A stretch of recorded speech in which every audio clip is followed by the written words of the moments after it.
دنیا میں کئی ایسے واقعات رونما ہوتے ہیں جو خود بخود تاریخ کا حصہ بن جاتے ہیں، جن سے ماضی، حال اور مستقبل کا درس ملتا ہے۔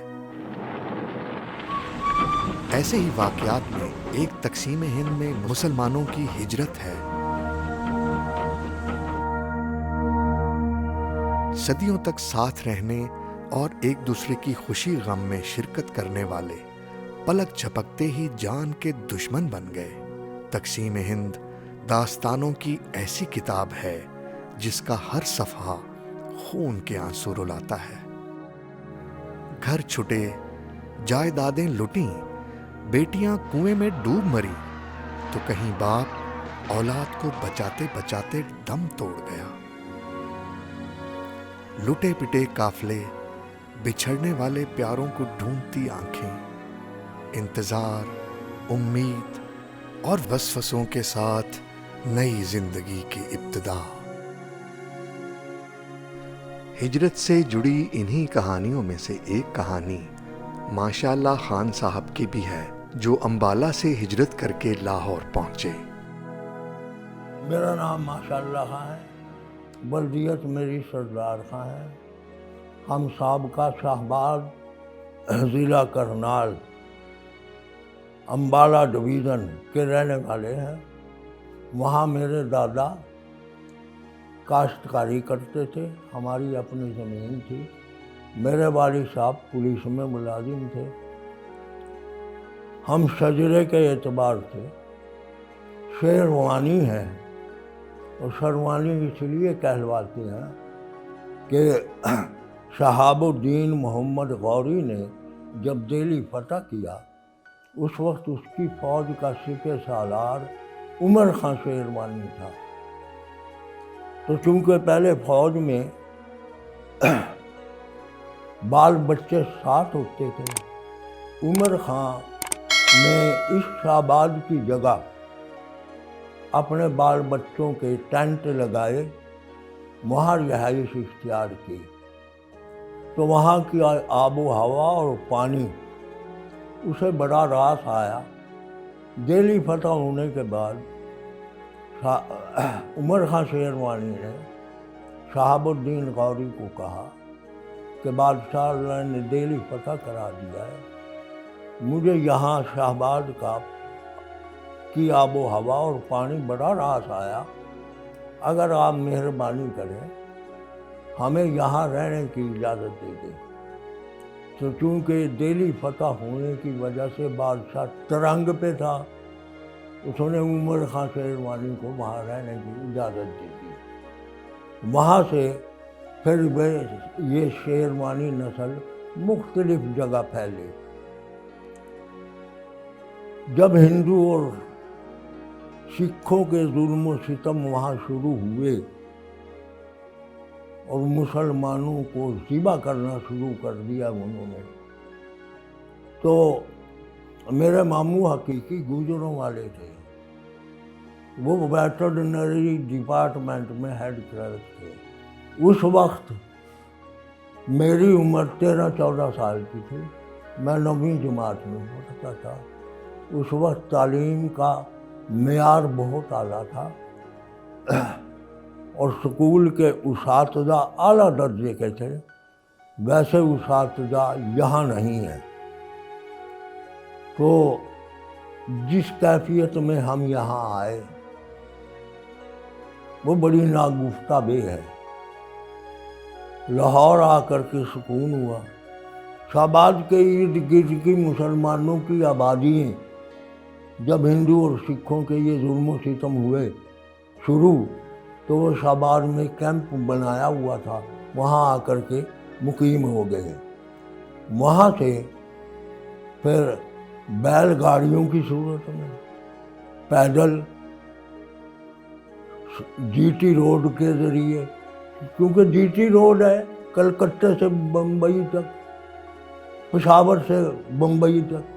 تحریک آزادی کا تو اس لیے پتہ چلا کہ علامہ اقبال رحمۃ اللہ علیہ اور قائد اعظم نے مسلمانوں کے علیحدہ وطن کی جو تحریک شروع کی، اس پہ بر صغیر کے بڑے جید علماء جو تھے انہوں نے مخالفت شروع کر دی کہ بر صغیر میں بسنے والے تمام لوگ، ہندو، سکھ، مسلم، عیسائی، سب ایک قوم ہے۔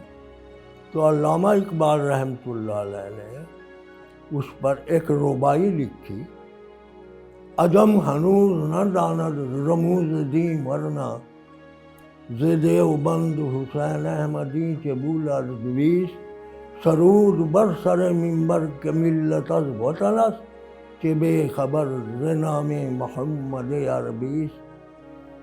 کہ یہ جو مخالفت کر رہے ہیں اور بر صغیر کے ممبروں پر یہ اعلان کر رہے ہیں کہ اس خطے میں بسنے والے تمام لوگ ایک قوم ہیں، معلوم ہوتا ہے انہیں محمد عربی کے نام سے ہی ناواقفیت ہے۔ ان کا تو درس یہ ہے کہ مشرق سے مغرب، شمال سے جنوب، جس نے کلمہ توحید پڑھ لیا وہ ایک قوم ہے۔ تو پھر ان علماء کرام نے علامہ اقبال سے آ کے معافی مانگی تھی۔ پھر جب یہ تحریک زور پکڑی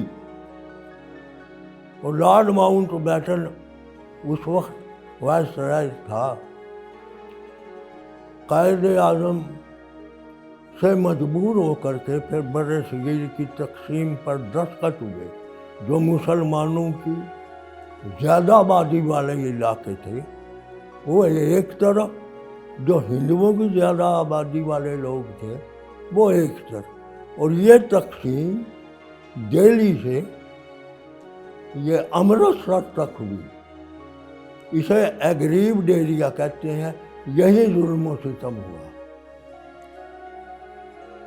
تو یہاں آنے کے بعد جی پھر اپنی تعلیم مکمل کی۔ جب تحریک چلی اور قائد اعظم محمد علی جناح نے جگہ جگہ جلسوں میں تقاریر کی اور مسلمانوں کو یہ یقین دلا دیا کہ تمہارا ہندو، سکھ، عیسائی سے کوئی تعلق نہیں، تم ایک علیحدہ قوم ہے۔ جب تحریک نے زور پکڑا پھر لارڈ ماؤنٹ بیٹن کو دستخط کرنے پڑے ان علاقوں کی علیحدگی کے جن میں مسلمانوں کی آبادی زیادہ تھی۔ پاکستان بن گیا۔ ان کی تقریر تو یہی تھی کہ مسلمان قوم کا ہندو، مسلم، سکھ، عیسائی، ہندو، سکھ، عیسائی، ان سے کوئی مذہبی تعلق نہیں، یہ ایک علیحدہ قوم ہے، اسے علیحدہ ہی ہونا چاہیے بر صغیر سے۔ چنانچہ علیحدہ ہوئی۔ ذمہ دار اخبار مولانا محمد علی جوہر کا اس میں پڑھتے تھے یہی کہ تحریک پاکستان، اس کا مطلب کیا، بر صغیر کو تقسیم کیوں ہونا چاہیے، اور ہوا تقسیم مسلمانوں کی زیادہ آبادی کی بنیاد پر۔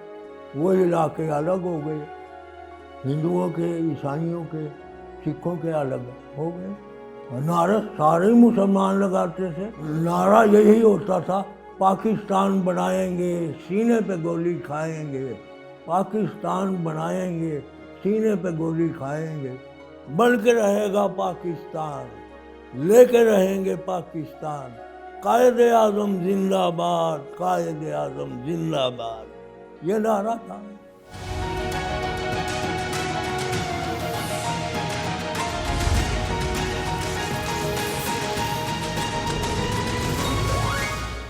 ادھر حالات جب خراب ہوئے نا جی، دہلی سے بڑھلی طرف امرتسر تک، تو مسلمانوں کے ساتھ جو ظلم و ستم ہوا وہ تو آیا ہے۔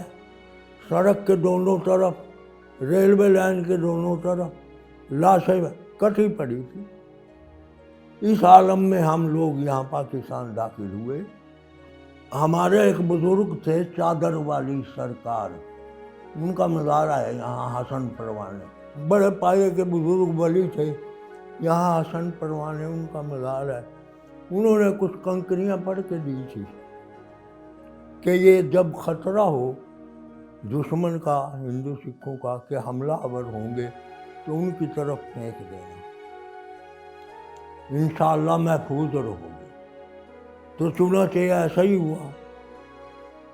حملہ تو ہمارے شہباز پہ نہیں ہوا، ہم تو بخیریت اپنا گھریلو سامان بیچ کے ہندو سکھوں نے خرید لیا، کانوائی میں آئے، کچھ ہمارے عزیز و اقارب وہ ریل میں آئے، اس میں گرد و نواح کے مسلمان بھی تھے جو ریل میں آئے، ہم کانوائی میں آئے تھے۔ کانوائی پہ کوئی حملہ نہیں ہوا۔ ایک جگہ فیروز پور کے ساتھ میدان تھا، وہاں رات ٹھہرے، وہاں جو کچھ کھانے پینے کی چیزیں خشک ساتھ تھی وہ کھا کے گزارا کیا۔ صبح کو پھر کانوائی میں بیٹھ گئے، پھر آ کر کے لاہور داخل ہوئے۔ اس وقت شام کے 4 بج رہے۔ پٹیالے میں ہماری کانوائی کو روک لیا، سکھ حکومت تھی، تو ان کا ارادہ تھا کہ انہیں نقصان پہنچائیں۔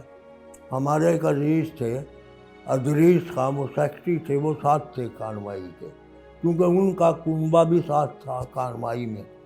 انہوں نے ان سے بات چیت کی، بہرحال انہوں نے پھر اجازت دے دی کانوائی کو چلنے کی، کانوائی چل پڑی۔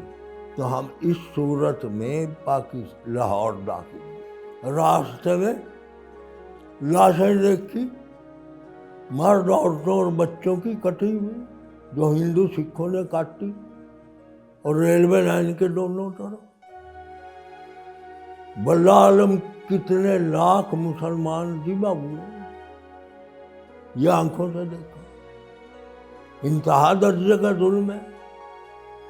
ایک انسان کا قتل تو دنیا کی انسانیت کا قتل ہے۔ اس کیفیت میں ہم یہاں آئے۔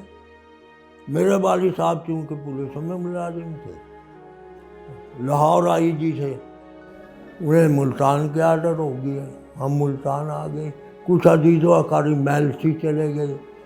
بہرحال جسے جہاں سکون ملا، رہائش ملی، وہاں بات ہوگی۔ پھر زمینوں کے کلیموں کا چکر چلا، وہ زمینوں کے کلیم داخل کیے سینٹرل ریکارڈ آفس میں، زہر دے دیے تھے۔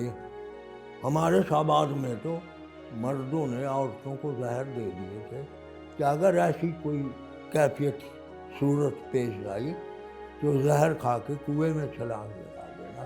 کنویں تھے گھروں میں۔ وہ پھر جو کیمپوں میں جمع ہوئے تھے گرد و نواح کے مسلمان لوگ، وہ پھر مختلف صورتوں میں پاکستان داخل ہوئے، پیدل بھی آئے، بیل گاڑیوں میں بھی آئے، کانوائی سے بھی آئے۔ جب پاکستان داخل ہوئے تو یہاں تو امن تھا، ہاں وہ تو نعرے لگائے جی پاکستان زندہ باد۔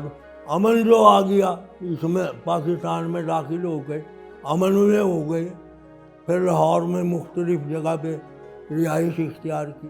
خوشی کے آنسو تھے کہ پاکستان میں ہم امن میں آ گئے ہیں، داخل ہو گئے ہیں، رو پڑے خوشی سے، وہ خوشی کے آنسو۔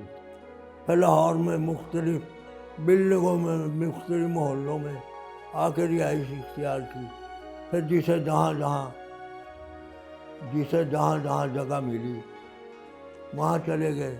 اپنا شہر بھولتا ہے، شہباز بھولے گا، مرتے دم تک بھی نہیں بھولے گا۔ وہاں کی زمینیں، وہاں کا علاقہ بھولے گا؟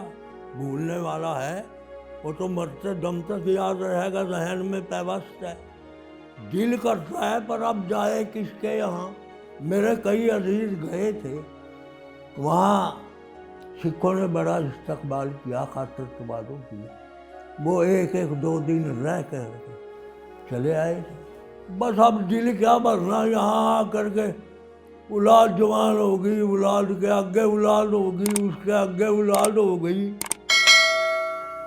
اب تو یہیں کے ہیں ہم، یہیں مریں گے، یہیں دفن ہوں گے۔ ہمارا سکول تو پاس ہی تھا، جی ٹی روڈ کے، ہوگا 1 فرلانگ، ہمارے شہباز میں جو عیدگاہ تھی نا جی، عید کی نماز پڑھنے والی، وہ بہت بڑی تھی، اس میں درخت بہت تھے، میرا خیال ہے لاکھوں بندہ عید کی نماز اس میں پڑھ سکتا تھا۔